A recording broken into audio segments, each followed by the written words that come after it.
মুসলিম ধর্মাবলম্বী যদি কোনো ভাই আক্রান্ত হন, একজন হিন্দুর উচিত সবার আগে ছুটে যাওয়া, তাকে বাঁচানোর, সন্ত্রাসের আগুন নিভিয়ে দেওয়া চিরকালে। কিসের জন্য এই আক্রমণ, কিসের জন্য এই রক্তপাত, কিসের জন্য এই হিংসা? হিংসা অত্যন্ত নিন্দনীয় কাজ। হিংসা, মারামারি, হাঙ্গামা এগুলো কোনোভাবেই বরদাস্ত করা যায় না। শান্তি, মৈত্রী, ভালোবাসা, ভক্তি, এটাই পুজো, এটাই সনাতন। আমাকে মুসলমানরাই বাঁচিয়েছে। আজকে আমি যে অসুখে ভুগেছিলাম সেই হিন্দু ধর্ম কিন্তু আমাকে বাঁচায়নি। আমার পেছনে ওরা আমাকে টাকা প্রচুর অফার করেছে, 16 লক্ষ টাকা দিয়েছে আমার চিকিৎসার জন্য। মুসলমান আছে, 6 বোতল ব্লাড লেগেছে, সেই ব্লাডটা ওরা দিয়েছে। আমার 5টা অপারেশন হয়েছে, তাই আজকে আমি ফিরে এসেছি। দেখে মুসলমানদের উপরে বিজেপির এত রাগ কেন? বিজেপি ভারতবর্ষের স্বাধীনতা আন্দোলনের সঙ্গে বেঈমানি বিশ্বাসঘাতকতা করেছেন। ওদের যে ওই নেতা সাভারকার 13টা চিঠি লিখেছে, হে ব্রিটিশ সরকার আমাকে জীবন ভিক্ষা দিন, আমি আপনার চিরকাল দাস হয়ে থাকব। এরা হচ্ছে ব্রিটিশের দালাল, ইংরেজদের দালাল। আর ইংরেজদের বিরুদ্ধে ভারতবর্ষের বাংলার মানুষ এবং পাঞ্জাবের মানুষ প্রধান সারিতে। ওরা বলুক না, বিজেপি বলতে পারবে, শুভেন্দু অধিকারী বলতে পারবে, জ্ঞানেশ কুমার বলতে পারবে, নরেন্দ্র মোদী বলতে পারবে যে বন্দে মাতারাম স্লোগান দিয়ে একজনও বিজেপি বা তার আগে আরএসএস নেতা জেল খেটেছে? বরং বাংলায় যখন 42 সালে ভারত ছাড়ো আন্দোলন হচ্ছে, সেই সময় শ্যামাপ্রসাদ মুখোপাধ্যায় বাংলার লাটকে চিঠি দিয়ে বলছেন এই আন্দোলনকে চরমভাবে দমন করতে হবে, এবং সরকারের থেকে তিনি মাতঙ্গিনী হাজরাদের গুলি করে মেরেছেন। এবং বিজেপির চাকর হচ্ছে জ্ঞানেশ কুমার, বেঈমান, বিশ্বাসঘাতক। ওরা ইডি দিয়ে পারেনি, সিবিআই দিয়ে পারেনি, এনআইএ দিয়ে পারেনি, তাই নির্বাচন কমিশন, এবং আপনি একটা নাম বলতে ভুলে গেছেন, সেটা সুপ্রিম কোর্টকেও না পেয়েছে। এই সমস্ত অপকর্ম, বাংলার এই খুন এবং দুর্দশার জন্য সুপ্রিম কোর্টও দায়ী। তারা এই বেআইনি কাজ, তারা এই সংবিধান বিরোধী কাজ তারা করতে দিয়েছে। এবং এই যে 60 লক্ষ লজিক্যাল ডিসক্রিপেন্সি, এর জন্য সম্পূর্ণভাবে সুপ্রিম কোর্ট দায়ী। ফলে এই বিহার দখল, গণতন্ত্র হত্যার অন্যতম শরিক হচ্ছে সুপ্রিম কোর্ট। বিভাজন করাটা তো এককালে ইংরেজরা করতো, হিন্দু মুসলিম এই বিভাজনটা করতো, ডিভাইড অ্যান্ড রুল যে কথাটা চালু ছিল তখন। এখন সেটা এরা গ্রহণ করেছে, কারণ ওরা ইংরেজের রাজত্বেই আছেন এখন, এবং মুঘল বিদ্বেষ এই অবস্থায় আছে। ফলত কাউকেই এরা রেয়াত করেন না। আর বাংলা এটা বড় কঠিন স্থান। ওনারা ভেবেছিলেন বিহারে যা হবে তাই এখানেও মেরে দেবো, এত সহজ হবে না। এই জায়গাটা অত সহজ হবে না। গোটা রাষ্ট্র জুড়ে দেখুন বিজেপি কি বলছে। অনেক হিন্দু ভাই আমার কথা শুনছেন, আমি নিজে হিন্দু, তারপর আবার ব্রাহ্মণ। আমি বলছি, আমার আগেও আর এক ব্রাহ্মণ বলছিল, বিজেপি কি বলছে? বিজেপি বলছে হিন্দু খতরে মে হ্যায়। বেশ ভালো।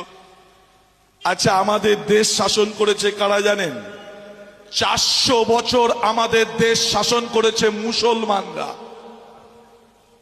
মুঘলরা 197 বছর, প্রায় 200 বছর আমাদের দেশ শাসন করেছে ইংরেজরা। ভারতবর্ষের হিন্দু খতরে মে ছিল না? বিজেপির আগে দেশ শাসন করেছে কংগ্রেস, হিন্দু খতরে মে ছিল না? আর তুমি বিজেপি ক্ষমতায় আসার পরে হিন্দুদের তো ভালো থাকার কথা, হিন্দু খতরে মে হ্যায়, ভোট আসলেই হিন্দু খতরে মে হ্যায়, খতরে মে হ্যায়। আমি যদি এখন এই মিষ্টির দোকান থেকে একটা ঠান্ডা জলের বোতল কিনি, আমার থেকে 10 টাকা নেবে।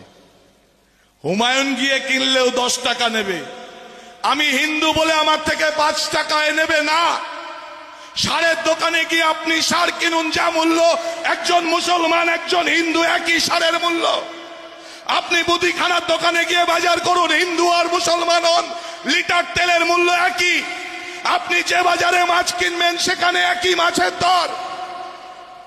আমরা বলছি না হিন্দু খতরে মে হ্যায়, না মুসলমান খতরে মে হ্যায়, আসলে বিপদে আছে গরিব মানুষ, যারা দিন খাটে, দিনে রোজ করে, মাথার ঘাম পায়ে ফেলে উপার্জন করে, কারখানায় গিয়ে কালি মাখে, মাঠে খেটে ঘাম ঝরায়, তারা খতরে মে আছে, তারা বিপদে আছে, তাদের মাথার ওপর ছাদ নেই, দুবেলা পেট পুড়ে খেতে পারে না, তাদের সন্তান ভালো স্কুলে পড়তে।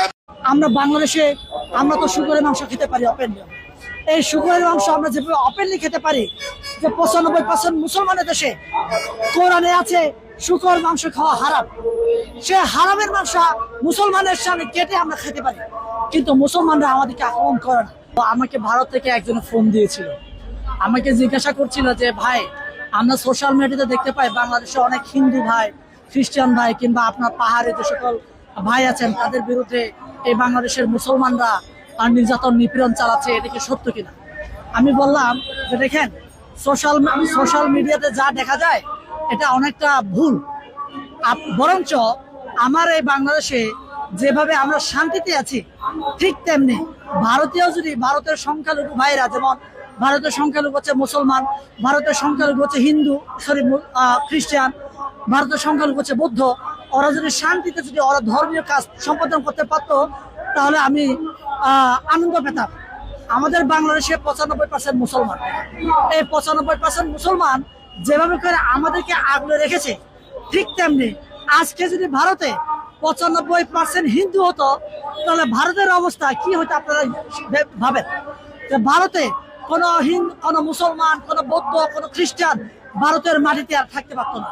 বাকরা ঈদ আসলে তখন আমাদের ভিতরে পশু প্রেম জেগে ওঠে, পশু কাটার সময় আসে তখন আমাদের ভিতর থেকে গন্ডগোল আমরা শুরু করি। গাই আমাদের মা, গাই কাটা যাবে না। তাহলে গরু যদি মা হবে, যজ্ঞে কেন গরু কাটা হবে? আচ্ছা, গরু কাটা যাবে না কেন? গরু আমাদের দেবতা।